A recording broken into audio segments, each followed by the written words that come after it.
కరగపాడు, బుచ్చయ్యపాలెం, నందిగూడెం పరిధిలోని అటవీ ప్రాంతంలో పులి సంచరిస్తున్నట్టు అటవీశాఖ అధికారులు ధృవీకరించారు. ఏలూరు జిల్లా పోలవరం మండలం పరగడపల్లి వైపు నుంచి ఈ పెద్ద పులి తూర్పుగోదావరి జిల్లాలోకి ప్రవేశించింది. రాత్రంతా సుమారు 20 నుంచి 30 కిలోమీటర్లు ప్రయాణించినట్టు అధికారులు చెబుతున్నారు.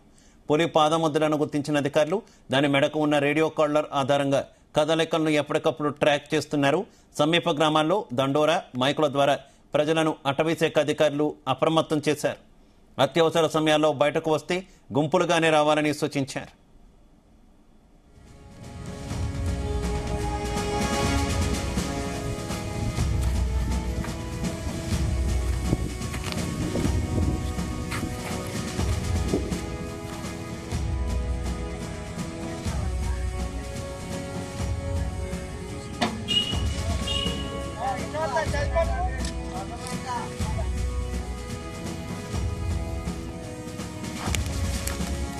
తూర్పుగోదావరి జిల్లా గోపాలపురం మండలంలో పెద్ద పులి సంచారం స్థానికులను తీవ్ర భయాందోళనకు గురిచేస్తోంది. కరగపాడు, బుచ్చయ్యపాలెం, నందిగూడెం పరిధిలోని అటవీ ప్రాంతంలో పులి సంచరిస్తున్నట్టు అటవీశాఖ అధికారులు ధృవీకరించారు. ఏలూరు జిల్లా పోలవరం మండలం ప్రగడపల్లి వైపు నుంచి ఈ పెద్ద పులి తూర్పుగోదావరి జిల్లాలోకి ప్రవేశించింది. రాత్రంతా సుమారు 20 నుంచి 30 కిలోమీటర్లు ప్రయాణించినట్టు అధికారులు చెబుతున్నారు. పులి పాదముద్రలను గుర్తించిన అధికారులు దాని మెడకు ఉన్న రేడియో కాలర్ ఆధారంగా కదలికలను ఎప్పటికప్పుడు ట్రాక్ చేస్తున్నారు. సమీప గ్రామాల్లో దండోరా, మైకుల ద్వారా ప్రజలను అటవీశాఖ అధికారులు అప్రమత్తం చేశారు. అత్యవసర సమయాల్లో బయటకు వస్తే గుంపులుగానే రావాలని సూచించారు.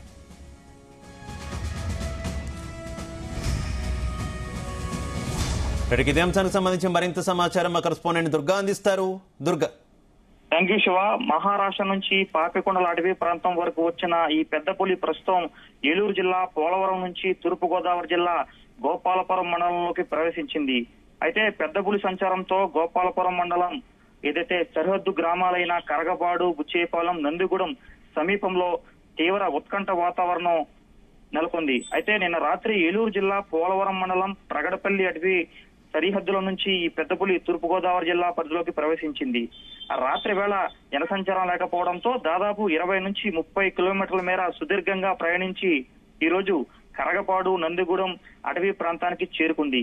ఉదయాన్నే పొలాల వైపు వెళ్లిన స్థానిక రైతులు, పశువుల కాపరులు నేలపై పెద్ద పులి పాదముద్రలు గమనించి వెంటనే అటవీ శాఖ అధికారులకు సమాచారం అందించారు. అయితే సమాచారం అందుకున్న అటవీ శాఖ అధికారులు ఘటనా స్థలానికి చేరుకుని ఆ పాదముద్రలు పరిశీలించి అది పెద్ద పులిదేనని ధృవీకరించారు. అయితే అత్యంత ముఖ్యమైన విషయం ఏంటంటే ఈ పెద్ద పులి మెడకు అటవీ శాఖ అధికారులు గతంలో రేడియో కాలర్ అమర్చారు. దీనివల్ల పులి ఏ దిశగా వెళ్తుంది, ఎక్కడ విశ్రాంతి తీసుకుంటుందనే విషయాన్ని సాంకేతిక పరిజ్ఞానం ద్వారా అధికారులు ఎప్పటికప్పుడు ఆన్లైన్ లో ట్రాక్ చేయగలుగుతున్నారు. అయితే పులి జనవాసాల్లోకి రాకుండా, అలాగే దానికి ఎలాంటి హాని కలగకుండా సురక్షితంగా దట్టమైన అడవిలోకి పంపించేందుకు కూడా అధికారులు బృందాలుగా విడిపోయి భారీ రెస్క్యూ ఆపరేషన్ చేపట్టారు. సుమారు 35 మందికి పైగా అటవీ శాఖ సిబ్బంది మరియు స్పెషల్ టైగర్ ప్రొడక్షన్ ఫోర్స్ సిబ్బంది 3 బృందాలుగా విడిపోయారు.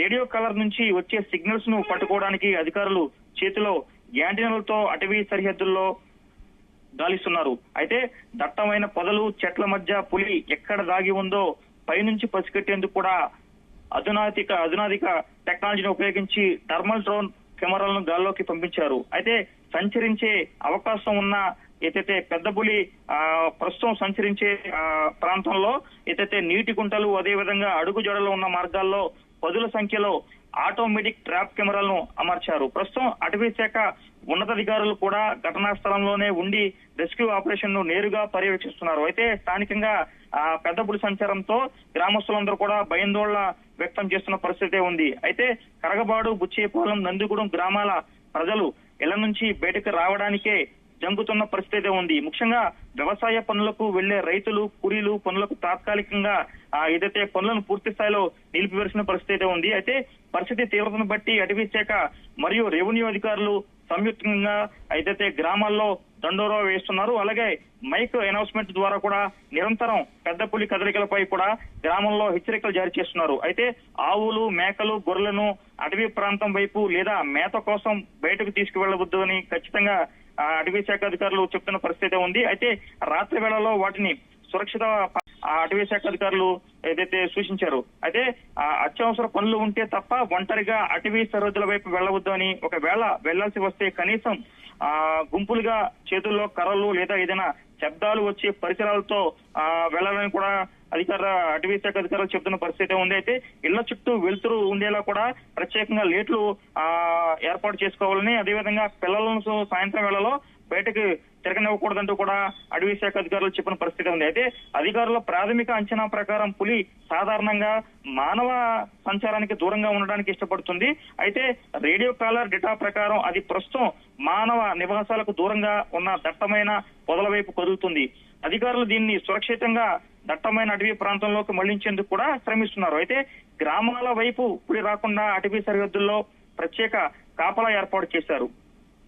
పరిస్థితి పూర్తిగా అదుపులోనే ఉందని ప్రజలు ధైర్యంగా ఉండాలని, అయితే అటవీ శాఖ ఇచ్చే సూచనలను తప్పకుండా పాటించాలని అధికారులు ఏదైతే గ్రామస్తులను కోరుసే పరిస్థితి ఉంది. అయితే ఈ పెద్ద పులి గత నేపథ్యం చూసుకుంటే ఏదైతే పెద్ద చరిత్ర ఉంది. మహారాష్ట్రలోని తడవ అటవీ ప్రాంతం నుంచి బయలుదేరి తెలంగాణ గుండా దాదాపు 650 కిలోమీటర్లకు పైగా ప్రయాణించి గతంలో ఏపీలోని కోనసీమ, గోదావరి ఏజెన్సీ ప్రాంతాల్లోకి ప్రవేశించి అప్పట్లో అటవీ శాఖ అధికారులు దీనిని చాకచక్యంగా బంధించి ఏదైతే ఎక్స్ప్లోరర్ అని పేరు కూడా పెట్టి పర్యవేక్షణ కోసం రేడియో కాలర్ అమర్చారు. అనంతరం ఫిబ్రవరి ఏదైతే పాపికొండల అభయారణ్యం దట్టమైన అటవీ ప్రాంతంలోకి విడుదల చేశారు. అయితే కొత్త భూభాగాలను అన్వేషించే క్రమంలో ఈ పులి గత కొన్ని రోజులుగా పోలవరం జిల్లా, అదేవిధంగా పోలవరం ప్రాజెక్టు సరిహద్దు ప్రాంతం, అదేవిధంగా పోలవరం ప్రాజెక్టుకు సంబంధించి ఖాళీ చేసిన గ్రామాల్లో, అదేవిధంగా రంపచోడవరం ఏజెన్సీ ప్రాంతాల మీదుగా కదులుతూ నిన్న రాత్రి ఏలూరు జిల్లా పోలవరం మండలం ప్రగడపల్లి నుంచి